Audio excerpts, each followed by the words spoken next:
Also, and the running back, the halfback, well, he just runs the ball. But Colin Kaepernick didn't pass all that bad. The Niners have to have more trust in in the backup position for the QB. Well, speaking of just a moment ago, Nick Foles playing well in his first start.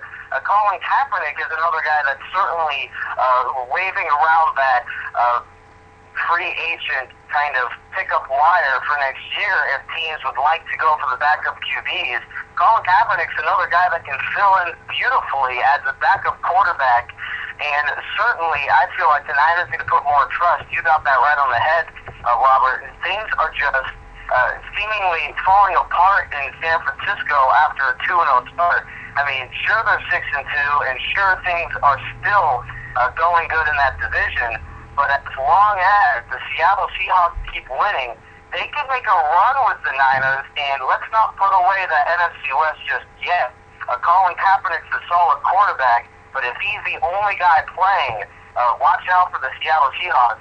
They could upset the Niners later in the year. And now we look to Chicago, as the Niners will play Chicago, and Jay Cutler also has a concussion. So both of these QBs can be out next game, and both of the backups might have starts in this game. Is this game going to be a lot more different? It'll certainly be different without quarterbacks, but as long as the rest of the rosters are out there, this is a tale of two teams that are somewhat inconsistent so far. And right now, after dealing with the tough games, both of them should have been losses. Niners dealing with a tie. They'll have to fix their offensive woes where the Niners had to battle back, only getting 200 yards offense in this game, and the Bears only putting up 6 points. We'll have to wait and see. The key for that game on Monday night is who can have more success in the passing game.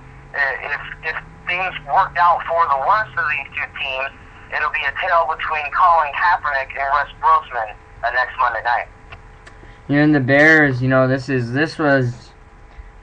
a bad story too for them. Jay Cutler, one of the best QBs I think in the NFL, getting hurt at this point. I know if Daniel Levy is listening, that he must be very disappointed as well, as he's a big Bears fan. But with Jay Cutler out and Alex Smith, this is gonna change this whole game. But the thing is, defense won't change. But you see, Jay Cutler is a passing QB, and Alex Smith is as well. But when you looked at Colin Kaepernick, he was more of the rushing type. And this is the game where it's going to be the battle between the backups, but the defenses are still going to be there. Defenses won't change they won't change whatsoever. And this could be, if things work out, Kaepernick against Grossman, this could work out to be 30 carries for both Gore and for Forte. And things that are looking very scary for Chicago is how eerily similar this year is the last, where the Bears got off to a roaring start, and then Cutler was hurt along with Forte, and they grinded out an 8-8 year where they could barely win 2 games throughout the last 8 of the year. The thing with the Bears is, if they don't have Cutler, they're a completely different team. For Chicago fans such as Levy and others, let's hope that the Bears can pull out a couple tough ones, starting with the Niners next weekend.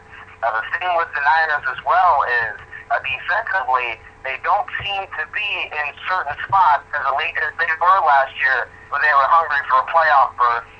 Things will be very interesting in the coming week. But let's not rule out these tough quarterbacks in Smith and Cutler. They could perhaps try to make a run at playing next week. These are one of the toughest quarterbacks in the league. Let's not rule them out just yet. They're tough QBs that have an extra day to recover for a Monday night game. And also another injury for the Bears as another concussion. Shane McClain, the D-end for this Bears team, and the D-end is also a big part of, I know it's not a huge part of your defense, but it is part of your D-line. Will that affect the Bears as well? Well, it could in some assets, but the key with the Bears is they have a variety of big-time defensive playmakers, including a defense that is on pace for more recovery touchdowns than any team in NFL history. This is a dominant bunch that could prove to be a tough out against the Niners next week. I think the Bears will make do without him if he is out for next week's game. Let's go on to another concussion. Not surprising, as we had so much. Fred Jackson out versus the Dolphins. Is this going to be huge as well for the Bills as they lose Fred Jackson, the running back? Well, if the hometown crowd doesn't have a Thursday night running back in Fred Jackson, they have a backup guy that can fill in the shoes quite tremendously in C.J. Spiller. He had a roaring beginning to the year. I'm kind of shaking my head on how the Bills have managed to put him in the sidelines more than on the field during the last few games. I don't know what's going on with that Buffalo bench, but C.J. Spiller can be that all-down running back that the Bills might need to get over the Dolphins. They had a very tough loss today as well for the Titans, or yesterday, excuse me. The Titans gave them everything they had, but I feel like the Dolphins will rebound in a season where they would like to make it to the playoffs. A young bunch that can defensively stop a team that has to rely more on the passing game now that Fred Jackson, with the concussion, will probably be out. How much touches do you think C.J. Spiller will get next for Thursday's night game against the Dolphins? Well, if Fred Jackson does indeed sit out of this game, I feel like Spiller, with an average offensive line and an average group of receivers, and also Fitzpatrick has had his fair share of struggles recently, I feel like C.J. will get at least 20 touches.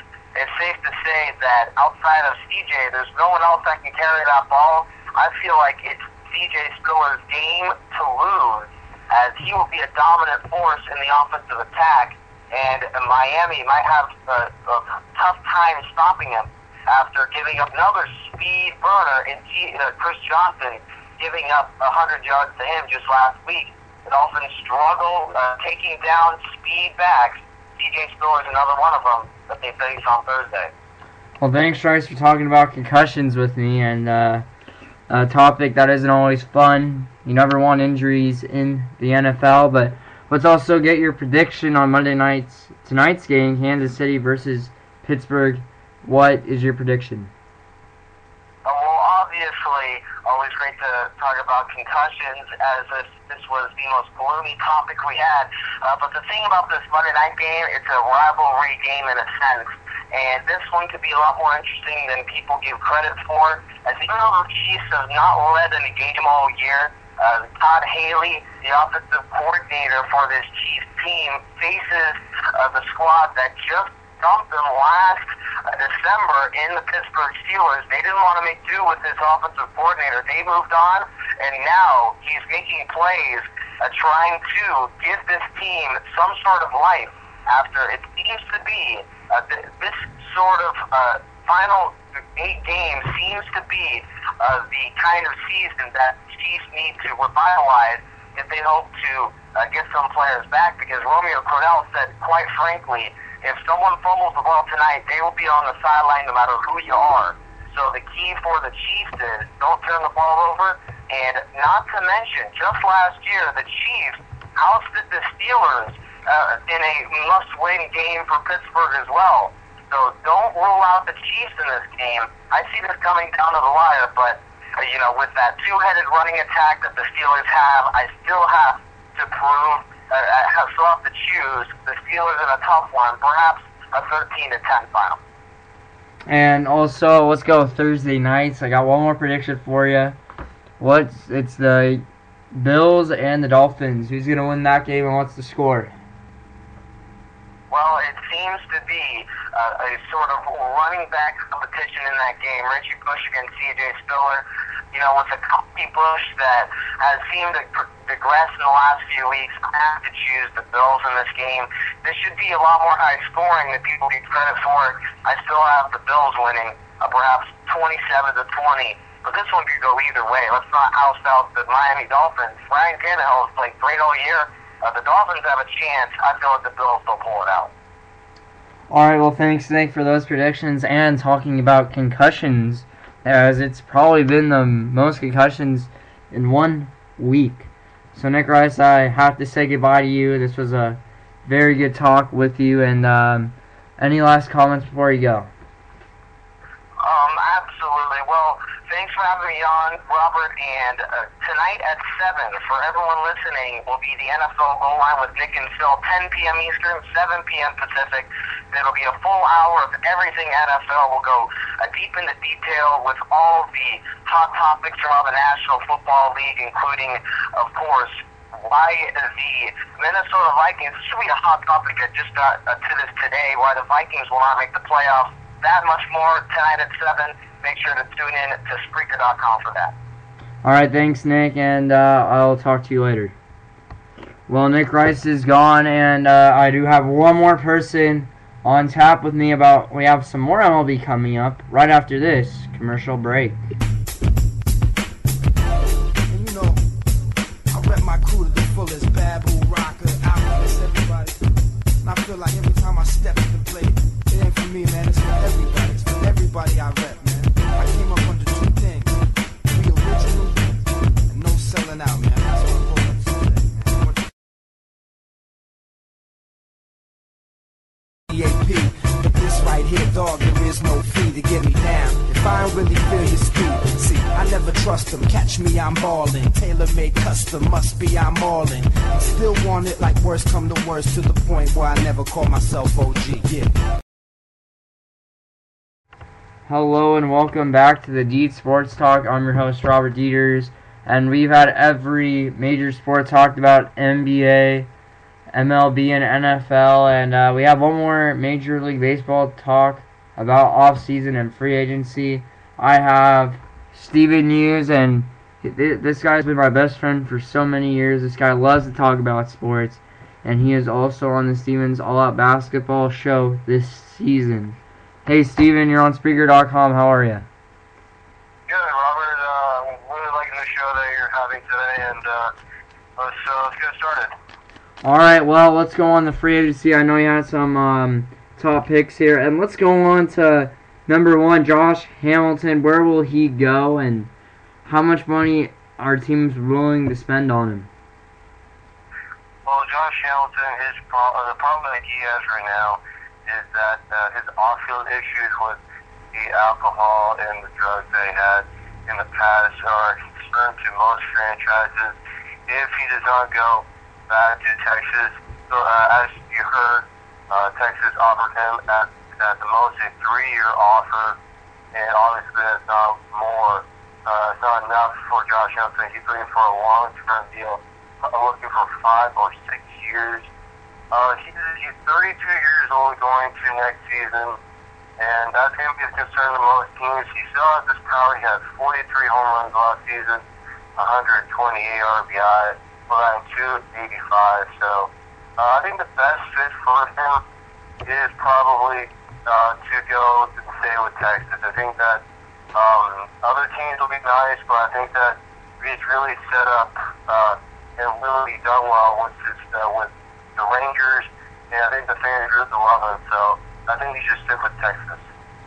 And a pitcher that's been tossed around a lot here, and the Dodgers are kind of maybe offer him a contract, Zach Greinke. How much will he be offered, and where will he go? I think that Zach Greinke, who's going to be turning 29 coming into next season, he did particularly well with the Brewers and the Angels last season, ending the season 15.5, 3.48 ERA. He's averaging 8.5 strikeouts per game, so he's probably the highest marketed pitcher in free agency this offseason. There are also a lot of free agents on the market from the starting pitching standpoint, like Dan Herron, Jake Peavy, Hiroki Kuroda. Greinke is number 1 in my opinion.